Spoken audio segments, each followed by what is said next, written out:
Welcome to the Dr. Phil podcast. On this episode, we're delving into America's anger. This country is experiencing a crisis where violence is pervasive, and often innocent victims find themselves the targets of complete strangers. How can we protect ourselves from brutality? What can we do to address trauma from random acts of violence? We'll discuss that and what we need to do collectively to reclaim a sense of safety in our communities. Victims of attacks. They may seem random, are they?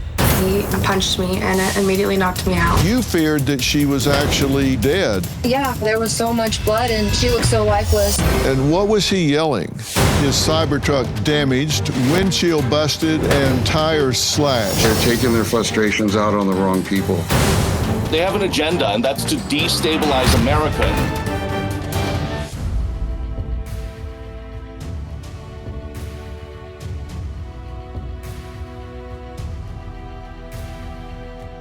Tonight, no warning, no reason, just brutality. You wake up thinking it's just another day. Maybe you're headed to work, meeting friends, or celebrating your future. But in a split second, everything changes. A woman steps off the subway in New York, moments from clocking into her job, and she's stomped unconscious by a stranger. A bride-to-be laughs with friends at her Dallas bachelorette party. Hours later, she's in a hospital bed, her face unrecognizable. And one man in the San Francisco Bay Area walks out to his Tesla in the driveway to find it destroyed by someone he's never even met. Tonight, we're asking what happens when the violence feels like it's closing in and no one sees it coming. This isn't just a crime wave, it's a wake-up call. It's about shock, survival, and the invisible scars people carry long after the moment is over. Jason says he's now a victim of the global Tesla terrorist movement, and his family is in fear. Jason woke up to find his Cybertruck damaged, windshield busted, and tires slashed. Jason, thank you so much for joining us today. I cannot imagine what you thought when you walked out that front door and found what you did. What was the first thing that went through your mind? I was shocked.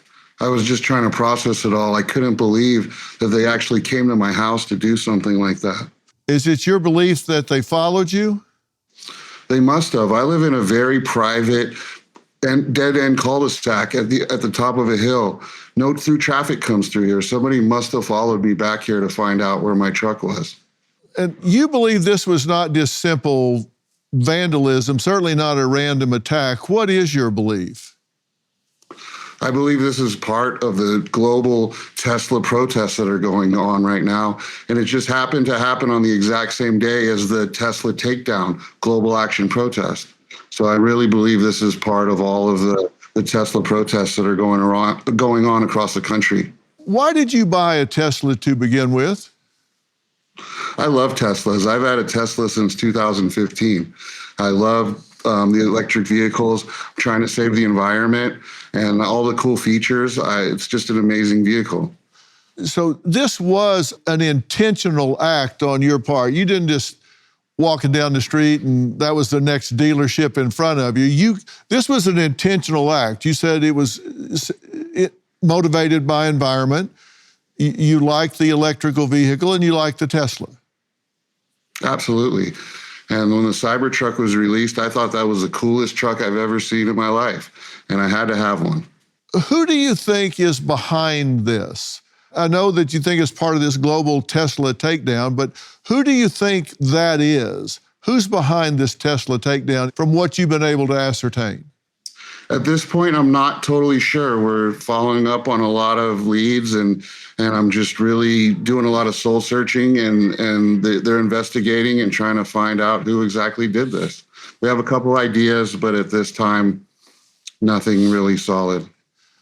What's your understanding about the group that is behind Tesla takedown? Is this motivated by trying to get back at Elon Musk. What's your understanding about the motives?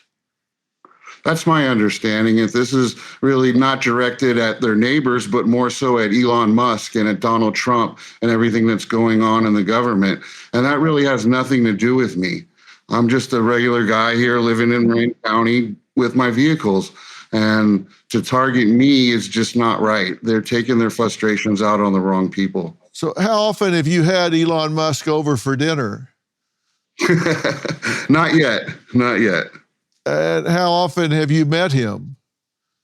I haven't met Elon Musk. Don't know him, haven't met him. Do you have an opinion on his political views or his value system or anything about him that caused you to buy a Tesla back in 2015, or did you like the car? I just like the car. It had nothing to do with Elon Musk and supporting him or supporting his ideas or anything he was doing. I just liked the vehicle and bought it for that simple reason. It had nothing to do with anything political, any like for Elon Musk or anything like that. I just wanted the coolest vehicle that I thought I could buy at the time. Yeah. And it was a Tesla.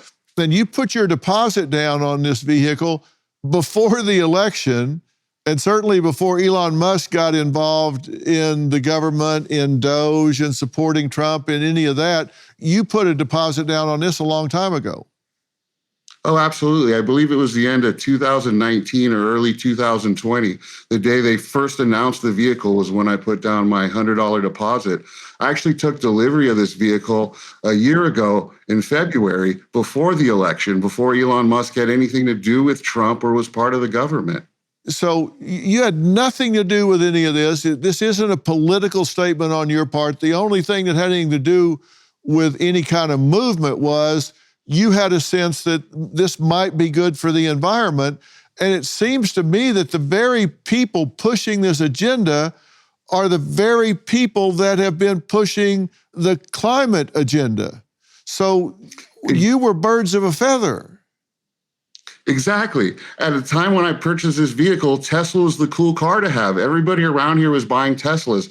There was a government mandate from Gavin Newsom that all the cars in California were going to be switching to EVs. So I adapted the technology. I was ready to go. Everybody around me owns Teslas, and that was the vehicle to have at the time. Now that's changed. But isn't this incredibly hypocritical? Climate change was like a religion. But all of a sudden now, that doesn't matter. They don't like what he's doing in the government. And maybe it's right, maybe it's wrong. But all of a sudden that trumps the, no pun intended, the climate change agenda. And at 4:20 a.m., you have somebody show up at your house. You know this because of your cameras, right? Yes. And this is them checking it out, right? Was the car not there then? No, the car was there. They came and checked it out and then came back at about 5:40 a.m. And you can see them there with the rock and the tape. They taped over one of my cameras and put a note on my vehicle telling me it was unsafe to drive. And then they went around the vehicle, smashed the tires, and broke the windshield like you see in that video. So that's kind of a contradiction in terms. We're going to slash your tires and break out your windshield. Oh, but here's the note. This may not be safe to drive. Yes. What the hell is that about? I have no idea. They're so woke, they left me a note. Wow. Contradiction. But it read, replace all tires, unsafe to drive. So they break out your windshield, they throw a big rock through that, slash all your tires, and they appeared to have a walkie-talkie in the back pocket. Is that right?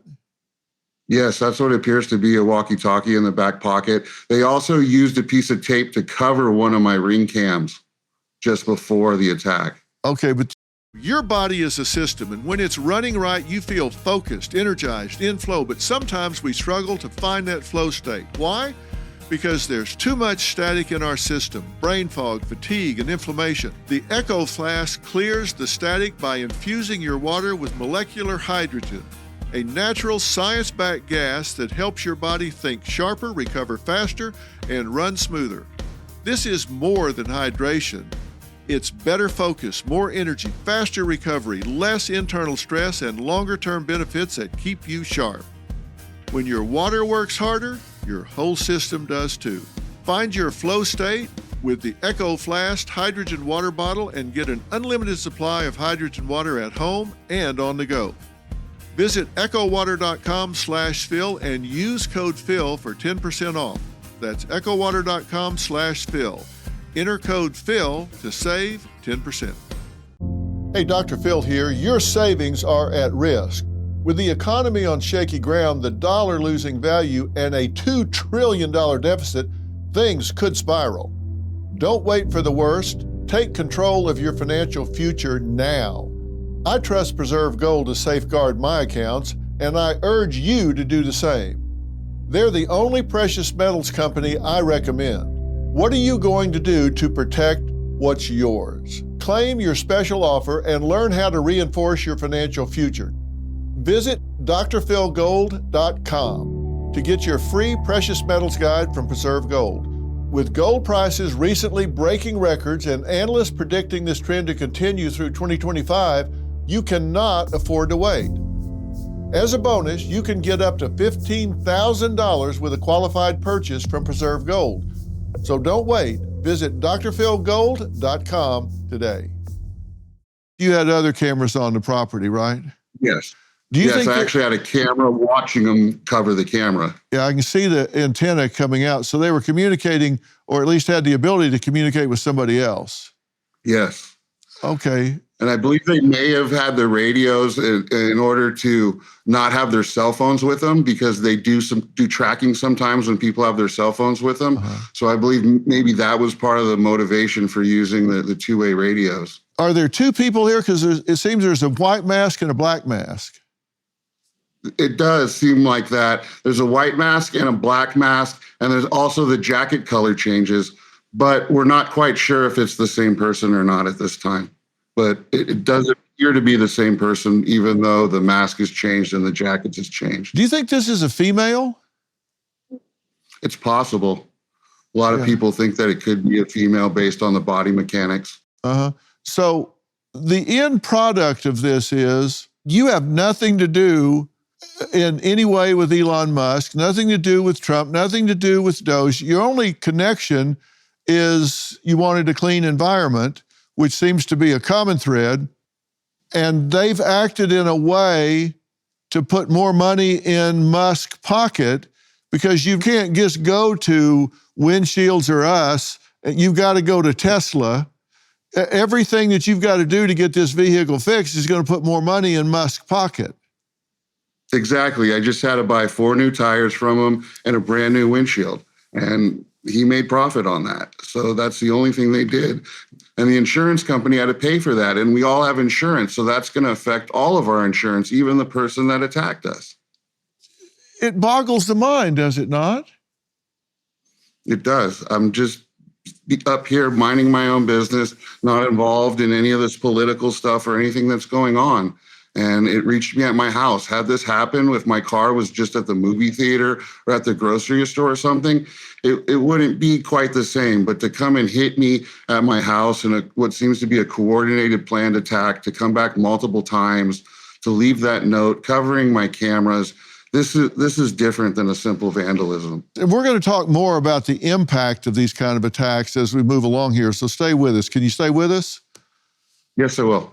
Coming up, a journalist following the firestorm, why he says this Tesla takedown movement is crossing the boundaries of terrorism. We'll be right back. We're talking about Tesla literally under fire from a growing army of activists. Now, Jason's Cybertruck tires were slashed, windshield smashed. While he was asleep, $6,000 damage was done to his car, which goes to Elon Musk, by the way.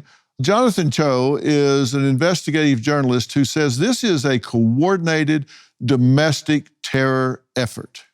Oh my gosh, a Tesla Cybertruck is on fire. Late Sunday evening, fire crews battled flames shooting out of several Cybertrucks in this Tesla storage lot. Look at this. At this point, the cause remains under investigation, and some people have even resorted to criminal activity to hurt Musk. And one of the Tesla charging stations has been vandalized this morning. The thieves look like they tried to get in the door and light the generator on fire and it's spray painted with burn Nazi cars. Let's keep that stock going down. This is all part of a grassroots movement called Tesla Takedown. Some are trying to sink the electric vehicle maker's stock price and ruin anything associated with the controversial CEO. Tesla owners have also reported incidents of harassment on the road just because of their vehicle's association with the world's richest man. Jonathan, thank you for joining us, and thank you for investigating this. This is kind of mind-boggling, isn't it? Yeah, Dr. Phil, this type of movement, the Tesla takedown movement, is all connected to the hands-off movement as well, and a lot of progressive groups and angry liberals, quite frankly. And they are funding all of this, and this is coordinated, it is well-planned, it is strategic, and it's extremely effective. You've reported on at least 10 Tesla takedowns, and this is a much older crowd, right, than what you see in other protests and demonstrations. Why do you think that is? Well, let me back up a little bit. I want to be very clear. You know, this is America finally really getting a glimpse of what far left activism is all about. You know, these aren't just social justice warriors coming out. These are the radical left progressives who believe in violence, who believe in anarchy, who are aligned with socialists, Marxists, communists. And they have an agenda, and that's to destabilize America. And we saw glimpses of this during the early days of BLM, then most recently with the pro-Hamas protests. And it's these same characters who are now fueling these Tesla takedown protests as well. And what's happened is that they've incited a mob-like mentality where you have retirees now, people in their 70s and 80s coming out to join the action. And that's why we're seeing a much older crowd this time around.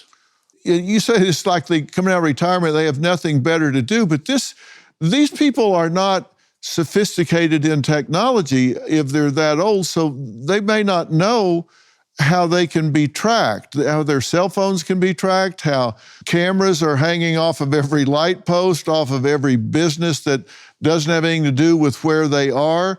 Are these people getting caught? Are they being identified? Well, when it comes to the actual protests, I'm personally not seeing any incidents of major violence or fights on the streets, but it's really the rhetoric now that's concerning. It's the pressure on Tesla owners like Jason. They're being pressured now to sell their vehicles. It's the pressure on the stock. And it's the rhetoric that led to the attempted assassination of President Trump. And now the rhetoric that says take down a Tesla targeting Elon Musk. So while we're not actually seeing violence necessarily on the streets during the protests, we're now seeing it after the fact, and that's where the vandalism is happening, the arsons, the bombs going off. And again, if you look at a lot of the suspects so far in places like Seattle and Las Vegas, they're all associated with transgender ideology or the communist movement. That's very disturbing because it seems to me like we've now got, you use the word destabilize America, and I don't think that's what the typical Democrat is wanting, but it seems like that there is this far left faction that clearly wants to create divisiveness and create destabilization. And it seems like they've picked a really tough target here to take on the wealthiest person on planet Earth. It seems like they're going to have to go a long, long way to really bring this person to their knees and get them to do what? I mean, what is it they're wanting to accomplish other than destabilization? What are they hoping to accomplish as far as Musk is concerned? Well, they're very open about this. A group like Troublemakers, which started as an environmental activist group led by Valerie Costa here in Seattle, they've said openly their goal is to take down Elon Musk's companies, to sink the stock price. They know they can't touch him while he's at Doge, but they want to go after all of his companies and hurt him in the pocketbook. So he quits. So he leaves the government and he stops slashing at this point what I believe are wasted taxpayer dollars on unnecessary programs. At the same time, what we're also seeing now is that you have groups like this, these progressive groups, and I want to make that distinction very clear. they're not just going after Republicans and conservatives, they're also going after mainstream Democrats and the moderates. I mean, a group like Indivisible recently went after Chuck Schumer because he voted to keep the country open, aligned with Republicans. This is very disturbing. And we're seeing brutal attacks and people that are giving themselves permission to do things that just don't make sense. And we're going to keep talking about this. I'm going to add another story to the mix here when we come back. We're going to talk to a bride that was brutally attacked by a random stranger a month before her big day. Why was he on the street? We're going to discuss that when we come back. The next time you gather with family, enjoy Balance of Nature supplements as an addition to your favorite dishes. Our veggie supplement, made from 15 ingredients like garlic, onion, and cayenne pepper, can easily be opened and added to your favorite dishes like homemade soups or dips. Not to mention our fruits supplement, which is made from 16 ingredients like banana, strawberries, and mango, making it a great addition to your homemade smoothies. Start your journey with Balance of Nature. Call 1-800-246-8751 or go to balanceofnature.com to get a free fiber and spice supplement, plus 35% off your first preferred set as a new preferred customer with free shipping and our money-back guarantee. Go to balanceofnature.com or call 1-800-246-8751 and get this special offer by using discount code Dr. Phil. That's DRPHIL. Well, today is a wake-up call about what's happening on the streets in America, and my next guest, Canada, knows this issue all too well. She traveled to Dallas for her bachelorette weekend in March, but the trip of a lifetime turned into a nightmare when a stranger brutally beat her in a totally unprovoked attack.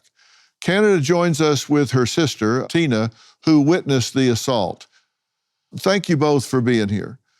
Canada, I'm, first off, so sorry that this happened to you. It's just absurd, and I'm sorry.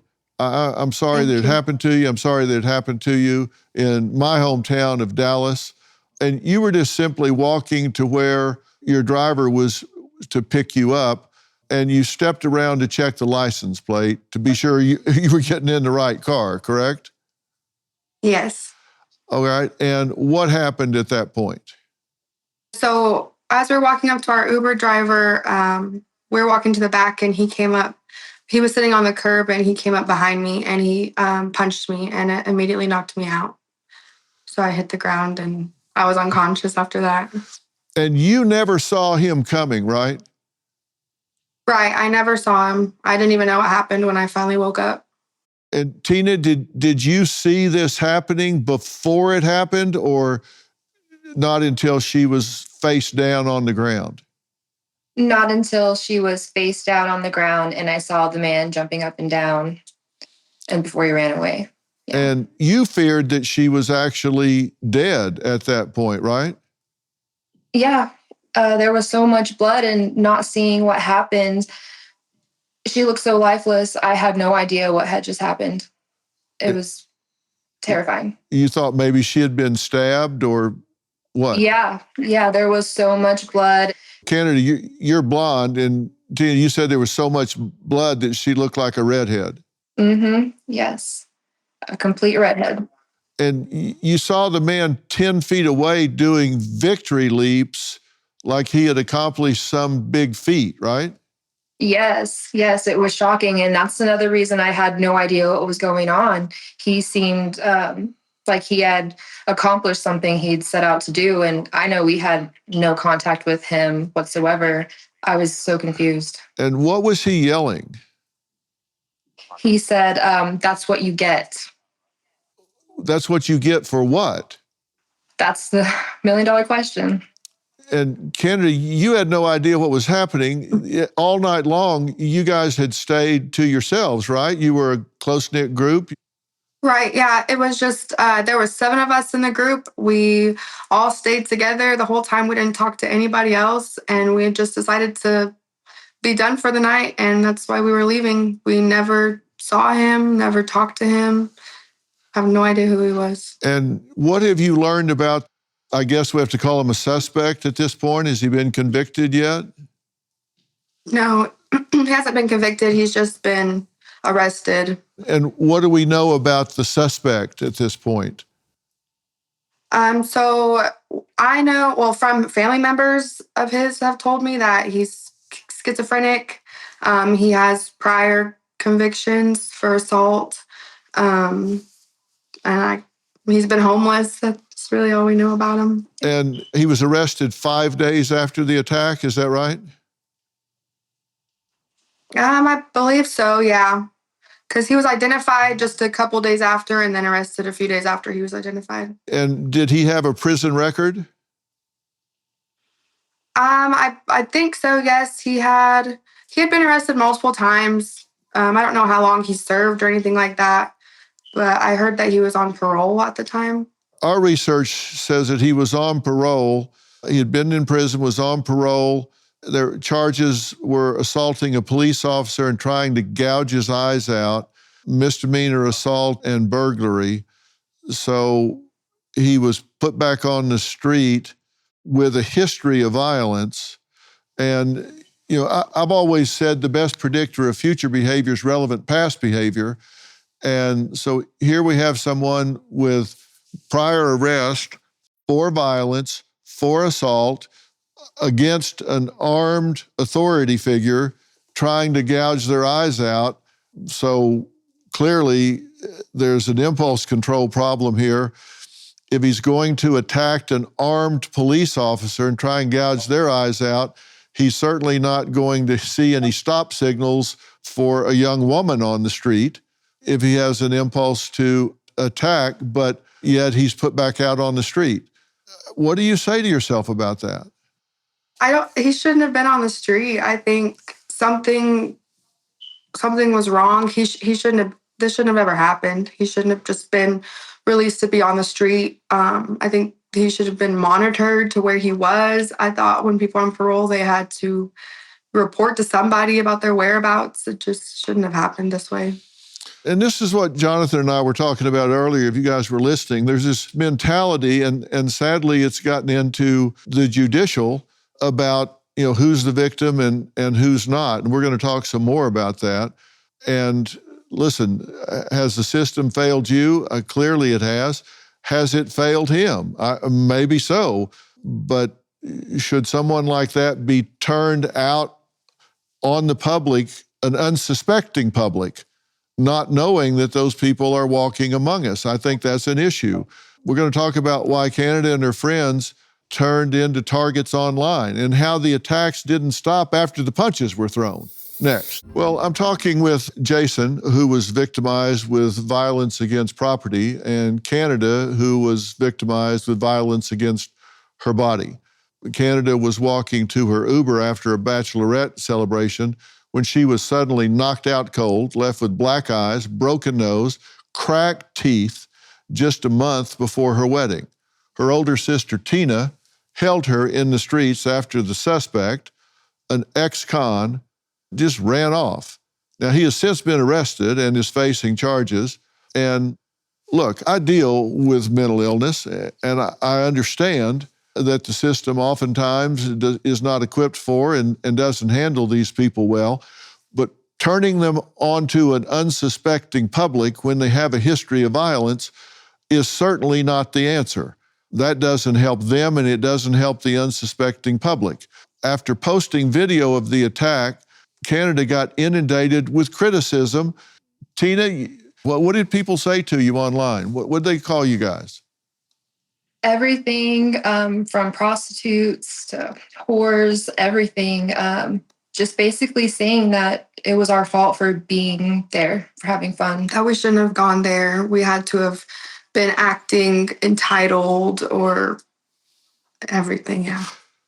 And there was an account on X with 3 million followers that accused you of race baiting. When you get hit from behind, how is it race baiting when you don't know who hits you? When you get blindsided, how is that race baiting? And that's what a lot of people say. they're saying it's based on race, and that I'm leaving out a part that I'm racist apparently. That she had to have said some slur. There were people commenting saying that there were witness accounts of us talking to the man and having a interaction. And there were also other comments saying that there was video evidence of us attacking him first. And then on top of the people who didn't read the article and just saw the short clip of him swinging at Kelly, the other bridesmaid, and they assumed that was Canada and were saying things like, well, there's video of you attacking him first right there. So none of that's true. No. And you see, and I hope you guys understand how absurd and ridiculous that is, and don't give your power away. I mean, we're talking here, Jason is attacked by people that he probably has more in common with than differences with, people that are left liberals that embrace climate change, and he's got an electric vehicle, but yet agendas change, so now he becomes the enemy. You guys they decide to put you into a narrative that has nothing to do with what's going on, but you become pawns in a narrative. I mean, Jason, that's exactly what happened to you, right? You just became a pawn in a narrative. That's exactly it. I was here minding my own business, and I've been dragged into this, something that I wanted nothing to do with, nothing that I brought on myself at all. Just living my life here. And you guys are out just celebrating a happy time, and you become a victim, and then people start criticizing you. You understand you cannot make sense out of nonsense, and you cannot give those people your power. We're going to talk about another brazen beatdown. I think you guys will relate to this. It's a story that we brought you right after it happened. And this victim is going to return to share how the fear still lingers years after, because when this happens, you feel violated. And I want to talk about that because I don't want this to cripple or hurt you guys for the rest of your lives. And it can change how you look at the world. We're going to talk to her after the break. Around 4 p.m., there was a knock at the door, and it was two Dallas Police Department detectives. They informed me that my husband, Chris, had been shot. There was a witness. They called 911 and said that two cars were weaving in and out of traffic. They saw a car pull up next to my dad's, shoot him, and then speed off. And my dad's car just drifted into the median, and that was that. He died at the hospital. Detectives suspect that my dad was killed in a road rage incident. They believe the shooter was driving a silver SUV. There have been no persons of interest or arrests made in the case. It's still unsolved homicide. To know that the person who did this is still out there is a really scary thought. I really do think that everyone driving has a gun in their hand and they're just waiting to shoot somebody. It's very frightening. We're talking to victims of attacks. They may seem random. Are they? It certainly wasn't random in Jason's case. Sometimes it is random seemingly, but is it when people are put on the street and you can predict their violence? Maybe the victim is random, but the acts are predictable. Liz was on her way to work when she was beaten in a Queens, New York subway station by a complete stranger, unprovoked. I met Liz and her boyfriend Clement in 2022, shortly after the attack. Let's take a look. You'll remember this.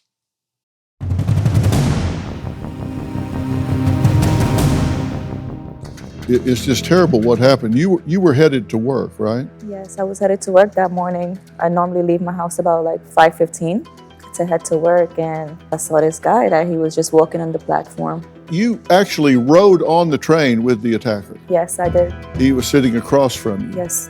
You come to your stop. I came to my stop. I try to, stay with the crowd. I was trying to make it to the elevator. Side of my left eye, I could see down the stairs, and I see the attacker go in his bag to grab something. And by the time I could reach the last stair, he hit me on the right head of my head with a bottle. And then he grabs you and starts running and throws you into that wall. Yes, that's when he grabbed me and slammed me into the boot. Yeah. And do you know what set him off?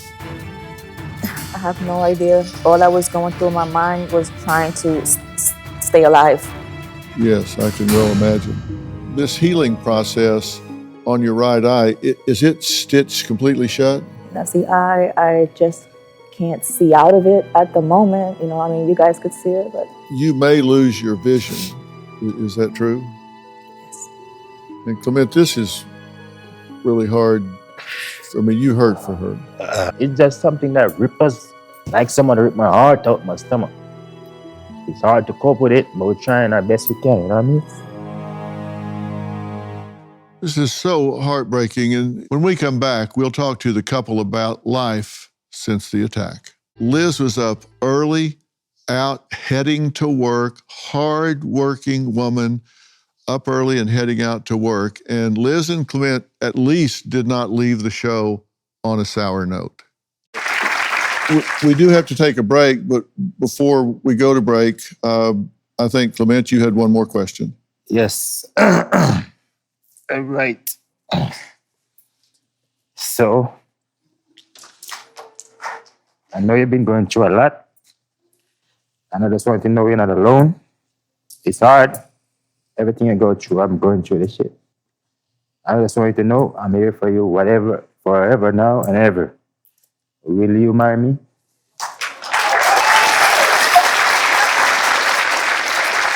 would be an honor.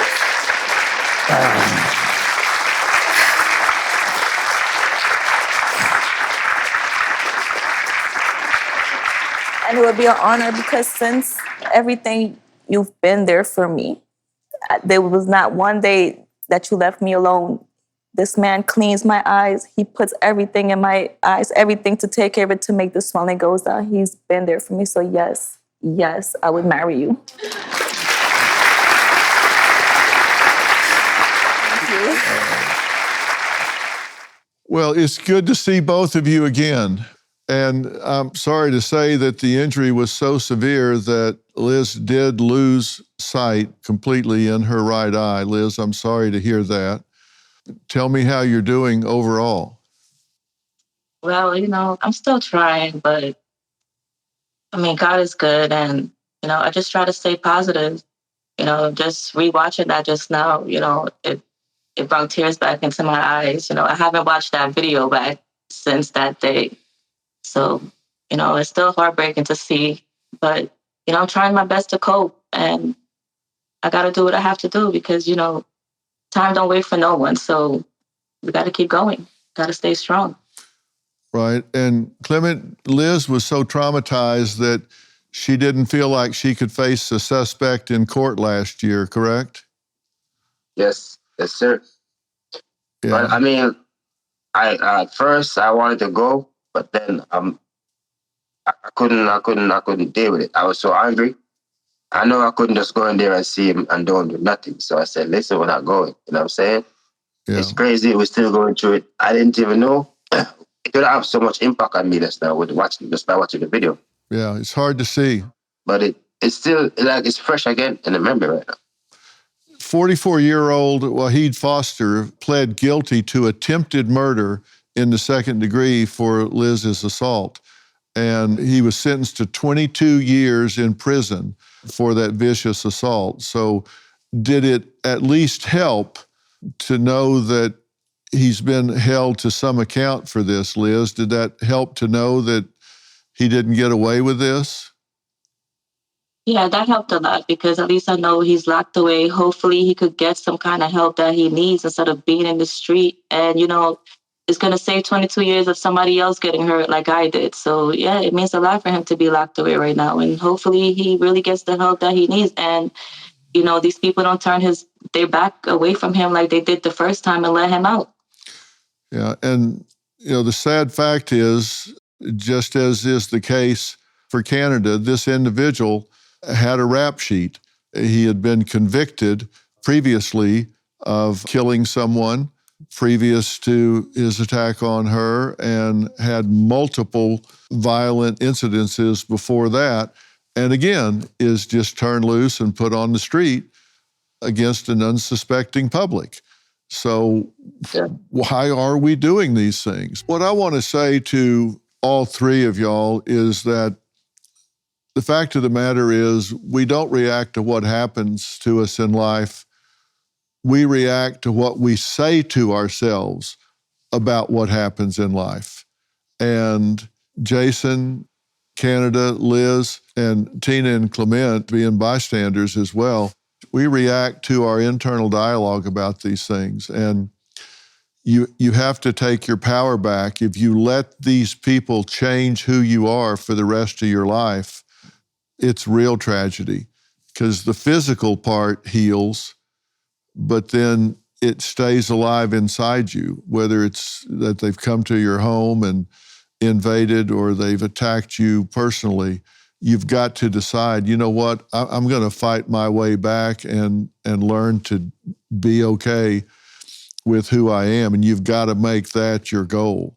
I wish we had more time to go into this in depth, but we don't. I've got to thank my guests tonight, Jason, Jonathan, Canada, Tina, Liz, and Clement. Thank you so much for being here. We will see you all next time. Thanks for listening. Blindsided by Brutality airs tonight on Merit TV and is available on the Merit TV app. All you need to do is download our Merit TV app by going to the Apple App Store or Google Play.